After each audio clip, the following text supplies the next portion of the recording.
Bonjour à tous et bienvenue dans ce nouveau tutoriel concernant les business plans.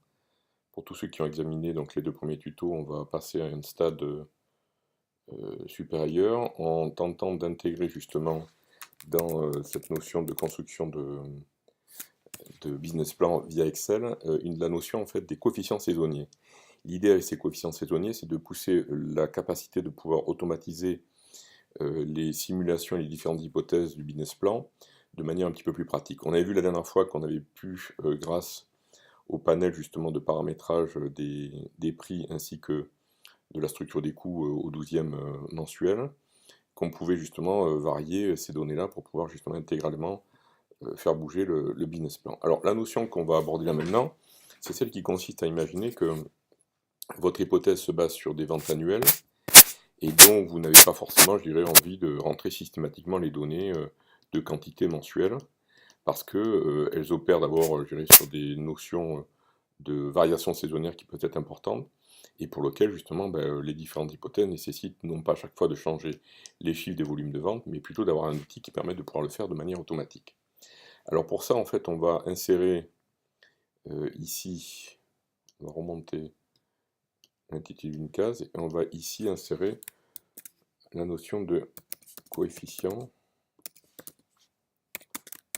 saisonnier. Alors qu'est-ce que c'est que les coefficients saisonniers? C'est ni plus ni moins que la variation mois par mois de l'intégralité d'un volume de vente annuel. Autrement dit, alors là, plutôt que de parler de l'année, on va parler justement de 6 mois. On va dire que par exemple, les coefficients saisonniers sur les 6 mois doivent être équivalents à 0,5, donc 50% des ventes annuelles. Et donc on va considérer par exemple ici que le premier mois, quelle que soit l'activité, c'est un mois qui pèse pas beaucoup. Donc on va mettre un coefficient de 0,1, c'est-à-dire qu'on va réaliser 10% des ventes annuelles au cours du mois 1, qu'on va faire peut-être 15% au cours du mois 2, qu'on va en faire peut-être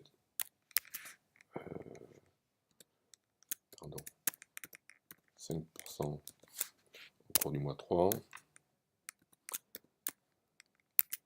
10% au cours du mois 5.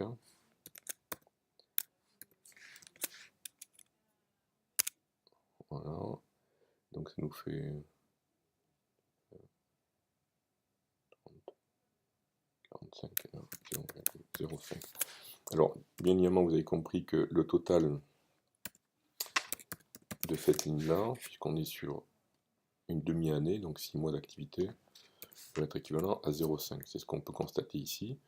Quand on fait ça aussi, une manière aussi de pouvoir, j'irai voir un petit peu comment vos coefficients peuvent être paramétrés, on peut s'amuser à mettre une formule qui est ni plus loin que 1 moins la somme des coefficients que vous êtes en train de paramétrer.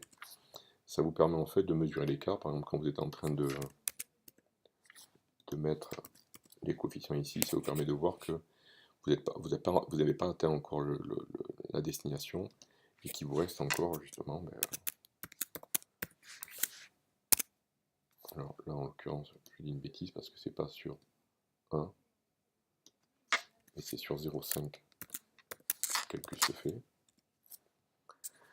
Et là on se rend compte par exemple qu'il ne reste plus que 0,05 à placer, donc 5% pour pouvoir compléter justement l'objectif d'avoir 50% des ventes annuelles faites sur le premier semestre.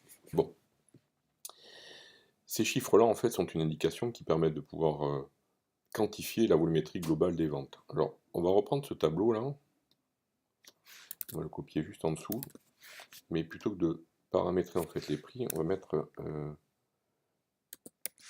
vente annuelle. Donc dans vente annuelle, on va placer par exemple que notre hypothèse, par exemple, c'est qu'il semblerait que nous puissions vendre 10 000 unités du produit A, 4 500 du produit B, et puis 8 900 du produit A, du produit C pardon, dans l'année. Alors minimum là on parle de quantité, donc on va supprimer et revenir en fait au standard d'unité dans la cellule. Et l'idée, bien évidemment, c'est de faire en sorte qu'on puisse avoir sur chacune des lignes ici la valeur exacte. Alors, je vais vous supprimer cette colonne, voilà, comme ça vous aurez tout le tableau. Qu'on puisse avoir en fait, je vais supprimer les valeurs, effacer le contenu, des ventes, de telle manière à pouvoir automatiser le calcul des volumétries de vente. Alors vous voyez que pour le coup, quand on supprime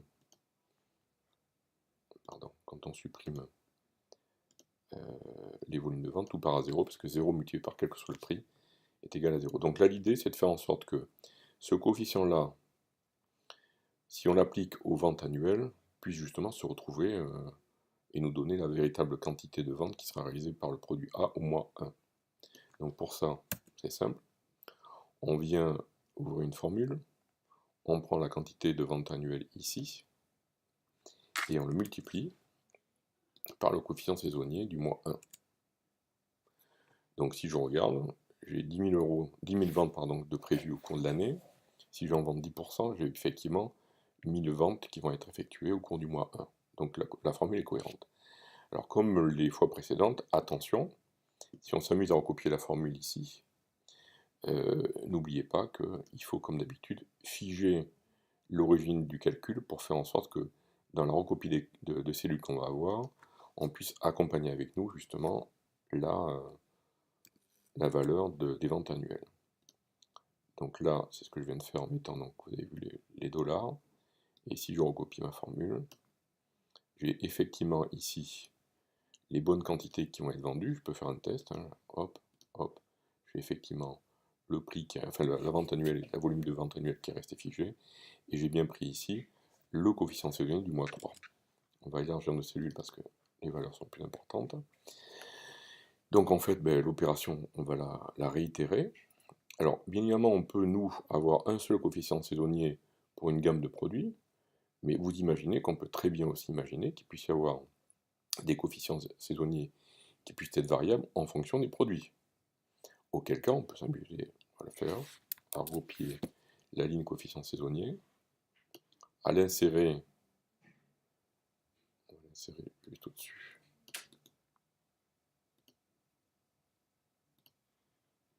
ici, de telle manière à ce que les ventes du produit B puissent prendre en charge justement les coefficients spécifiques qu'on aurait pu déterminer liés au produit B. Donc là, je fais à nouveau égal, je vais chercher les volumes de vente annuels du produit B, je les multiplie par le coefficient saisonnier des produits B, et encore une fois, j'oublie pas de figer ma cellule origine, pour ensuite avoir le loisir de glisser l'intégralité de tout ça. Donc une fois que j'ai fait ça, je peux refaire la même opération.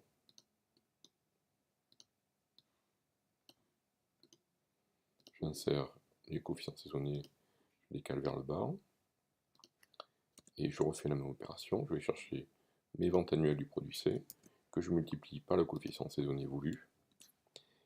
Je fige ma cellule, et je me retrouve ici à glisser ma cellule pour pouvoir avoir l'intégralité justement de la variation sur la vente du produit C. Alors on pourrait imaginer qu'il puisse y avoir aussi des variations sensibles sur la partie des coûts. Pourquoi pas, hein, la méthode serait la même, c'est-à-dire que si effectivement vous avez des variations de coûts qui ne sont pas au 12e comme on l'avait calculé dans le tuto précédent, mais plutôt justement avec une variation particulière, il suffit d'appliquer les mêmes règles, c'est-à-dire que vous placez au-dessus de chacun des coûts les variations effectives que vous pourriez constater, de telle manière à ce que chaque mois vous puissiez avoir un calcul au plus juste de la réalité des coûts opérés. Voilà, donc ça c'est une bonne manière de complexifier un tant soit peu l'outil de simulation. On va voir dans un tuto plus tard que l'hypothèse sur laquelle on a travaillé aujourd'hui et jusqu'à présent sur ces 3 premiers tutos, de simplifier le business model de telle manière à ce qu'on comprenne un petit peu la structure de construction sur Excel, va s'opérer avec pour le coup des véritables lignes à la fois de recettes mais aussi de dépenses, parce qu'on va voir que dans les dépenses, j'en ai parlé au tout début, on distingue les coûts fixes, les coûts variables, et on va voir effectivement dans la construction réelle d'un business plan qu'il y a des complexités variables liés à, par exemple, l'appel des charges sociales pour la masse salariale, des appels à cotisation URSSAF qui tombent pas forcément tous les mois, et que grâce à ça ou à cause de ça, Excel va nous permettre de pouvoir gérer cette complexité qui est croissante et qui pour le coup nous permet à terme de pouvoir jouer avec le tableau de telle manière à pouvoir faire varier les hypothèses dans les réflexions de stratégie qu'on peut avoir. Merci de votre attention et puis à plus tard pour le business plan de niveau expert. Merci.